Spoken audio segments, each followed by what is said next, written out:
कीजिए, आप एक ऐसे साम्राज्य के राजा हैं जहां की हर ईंट धोखे से रखी गई है।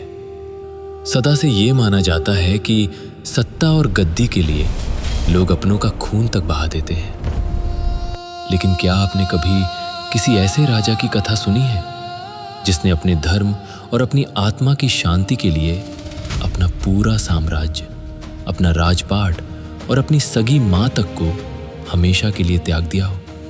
जब एक कल्प में समूचे ब्रह्मांड का अंत होता है और उस महाप्रलय के बाद भी जो शेष रह जाए वो है हजारों फनों से युक्त भगवान अनंत शेषनाग। कथा शुरू होती है महर्षि कश्यप की 2 पत्नियों से, कद्रु और विंता।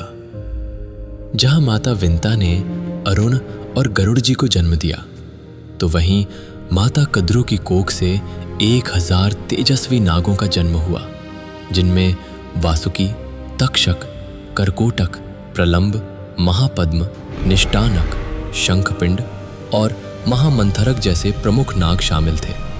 और इन 1000 नागों में सबसे ज्येष्ठ और सबसे शक्तिशाली थे शेषनाग। समय बीतता गया। ज्येष्ठ पुत्र होने के नाते जब समय आया तो नागलोक का सिंहासन और नागराज का मुकुट सीधे शेषनाग को सौंप दिया गया। लेकिन अफसोस, यह राज मुकुट उनके लिए किसी वरदान से ज्यादा एक श्राप बन गया। शेषनाग जन्म से ही परम ज्ञानी और धर्म के मार्ग पर चलने वाले थे। इसके ठीक विपरीत उनके बाकी भाई क्रूरता, अहंकार और विष से भरे हुए थे। नागलोक में प्रतिदिन कोई ना कोई नया छल और अधर्म होता। शेषनाग राजा थे। उन्होंने अपने अनुजों को सत्य और धर्म का पाठ पढ़ाने की हर मुमकिन कोशिश की, किंतु उन विषैले नागों के कानों पर धर्म की कोई बात असर ही नहीं करती थी। सच कहे तो इसमें पूरी तरह से उन नागों का भी दोष नहीं था। माता कद्रु की परवरिश और उनके संस्कार ही कुछ ऐसे थे कि न चाहते हुए भी शेषनाग अपने भाइयों को सही राह पर लाने के हर प्रयास में विफल होते रहे। एक राजा होकर भी वो अपनों के आगे बेबस थे। लेकिन शेषनाग के हृदय की पीड़ा ने सारी हदें तब पार कर दी जब स्वयं उनकी सगी माता कद्रु ने छल का सहारा लिया, और वो भी महज एक शर्त जीतने के लिए। महाभारत के आदि पर्व में इस घटना का बहुत ही विस्तार से वर्णन आता है कि एक बार माता कद्रु और माता विंता ने आकाश में उड़ते हुए दिव्य उच्चैश्रवा अश्व को देखा। दूर से देखने पर घोड़े की पूंछ का रंग साफ नहीं दिख रहा था। विंता ने कहा कि घोड़े की पूंछ सफेद है, जबकि कद्रु ने अहंकार में कहा उसकी पूंछ काली है। इसी बात पर दोनों बहनों में दांव लग गया कि जो भी हारेगी वो जीवन भर जीतने वाली की दासी बनकर रहेगी। अपनी हार को सामने देख कद्रु ने शर्त जीतने के लिए अपने नाग पुत्रों को आदेश दिया कि वे काले बाल बनकर उस दिव्य घोड़े की पूंछ पर लिपट जाए, ताकि पूंछ काली दिखे और वो अपनी ही बहन विंता को दासी बना सके। जब कुछ नागों ने इस महापाप और अधर्म का हिस्सा बनने से मना कर दिया, तो माता कद्रु ने क्रोधित होकर अपने ही पुत्रों को एक भयंकर श्राप दे दिया। तुम सभी भविष्य में राजा जन्मेजय के सर्प यज्ञ की अग्नि में जलकर भस्म हो जाओगे।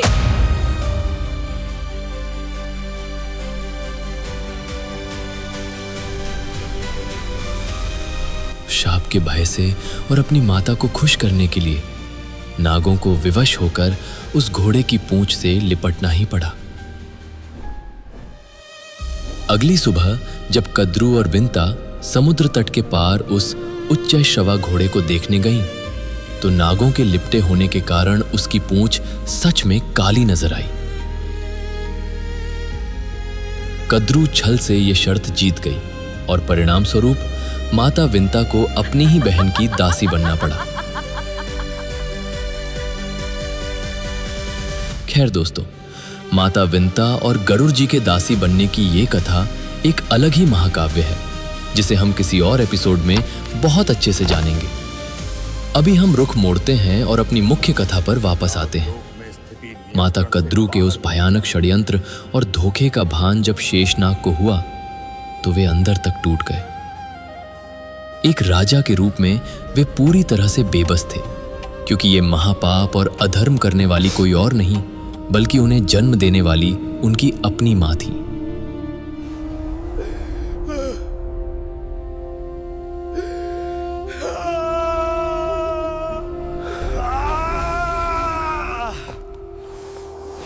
शेषनाग से ये घोर अनर्थ देखा न गया, और जब उन्होंने आगे बढ़कर इस छल का कड़ा विरोध किया तो सत्य बोलने की सजा उन्हें ये मिली कि उनके अपने ही परिवार ने उन्हें पराया कर दिया।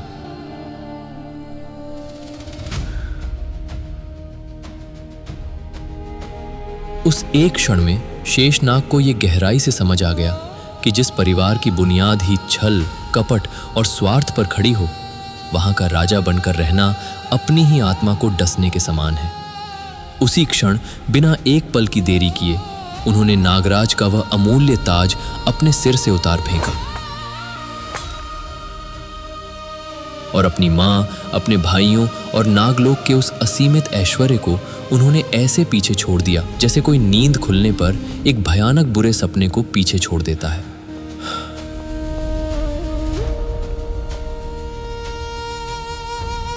अपना सब कुछ त्याग कर शेषनाग गंधमादन पर्वत और हिमालय की बर्फीली एकांत वादियों में चले गए।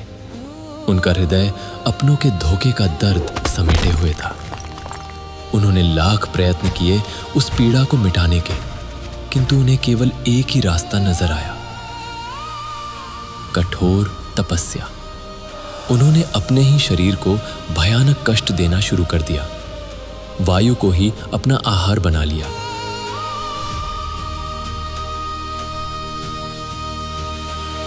सर्दियों की जमा देने वाली बर्फ हो या गर्मियों की झुलसा देने वाली धूप, शेषनाग एक पत्थर की भांति अडिग रहे। वे बस अपनी कठोर तपस्या की अग्नि से, अपने रक्त से उस विषैले वंश का अंश सदा के लिए मिटा देना चाहते थे। एक ऐसा वंश जहां उन्होंने अपने जीवन काल में बस छल, कपट और लोभ ही देखा था।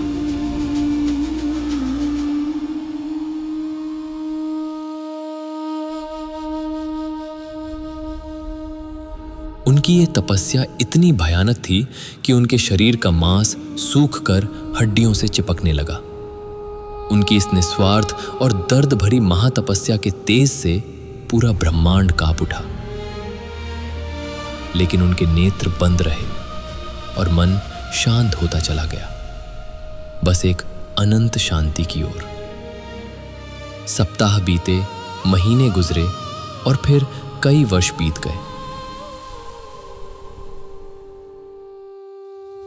और अंततः वह क्षण आया जब सृष्टि के रचयिता स्वयं परमपिता ब्रह्मा जी शेषनाग के समक्ष प्रकट हुए।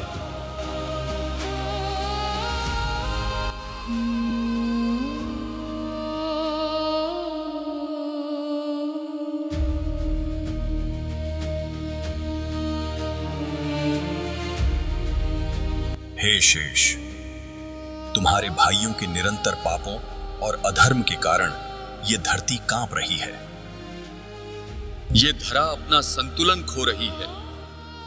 प्रभु, मैं ये भली भांति जानता हूं, मेरे हृदय में अपनों के कृत्यों की भारी ग्लानि है। कृपया मुझे सही मार्ग प्रशस्त करें।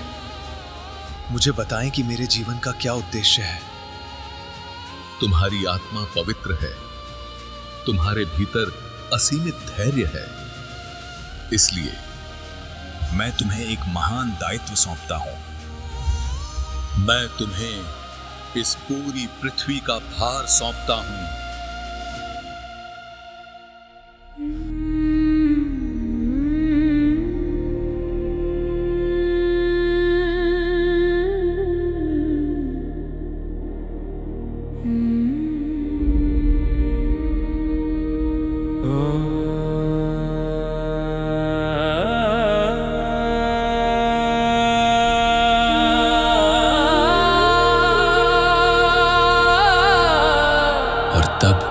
जिस नागराज ने धर्म के लिए नागलोक का राजपाट, धन और सारा ऐश्वर्य ठुकरा दिया था, उसे पूरे ब्रह्मांड का आधार बना दिया गया।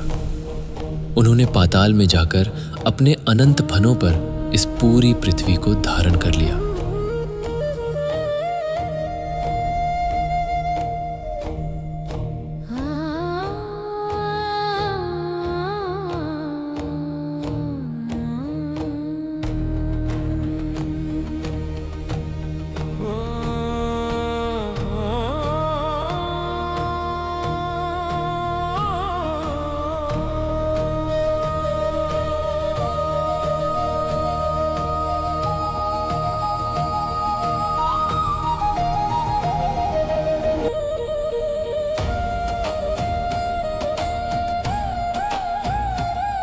लेकिन शेषनाग का सफर सिर्फ पृथ्वी का भार उठाने तक ही सीमित नहीं था।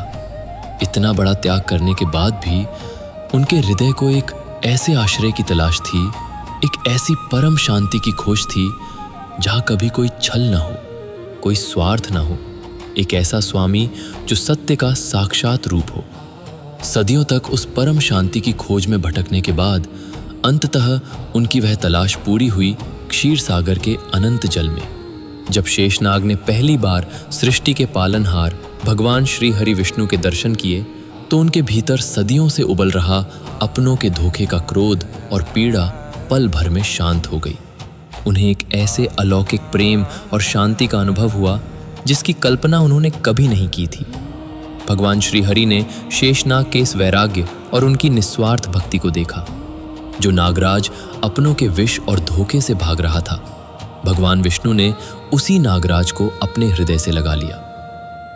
कहते हैं ना दोस्तों, जिस संसार में आपका कोई ना हो सके, जिसे अपने ही ठुकरा दे, उसके स्वयं भगवान होते हैं।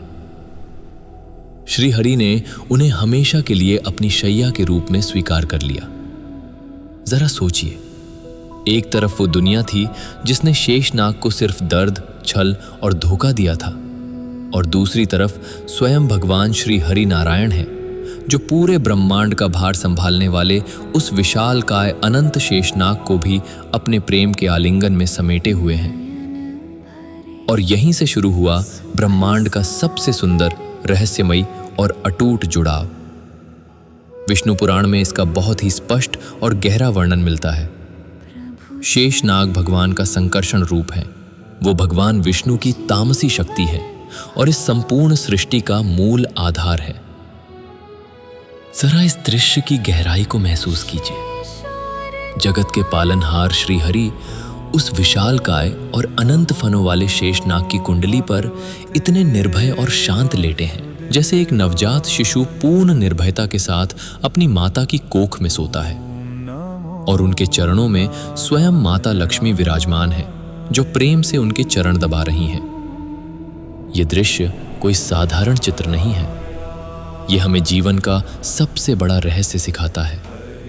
शेषनाग इस संसार के विष, क्रोध और असीमित शक्तियों का प्रतीक है, और भगवान विष्णु उस परम शांति का।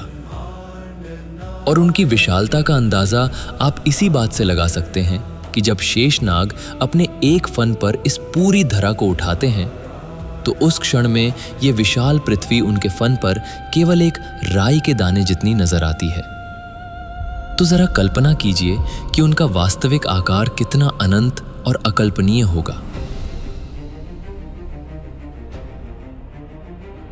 क्या आपने कभी सोचा है कि उनका नाम शेष ही क्यों है?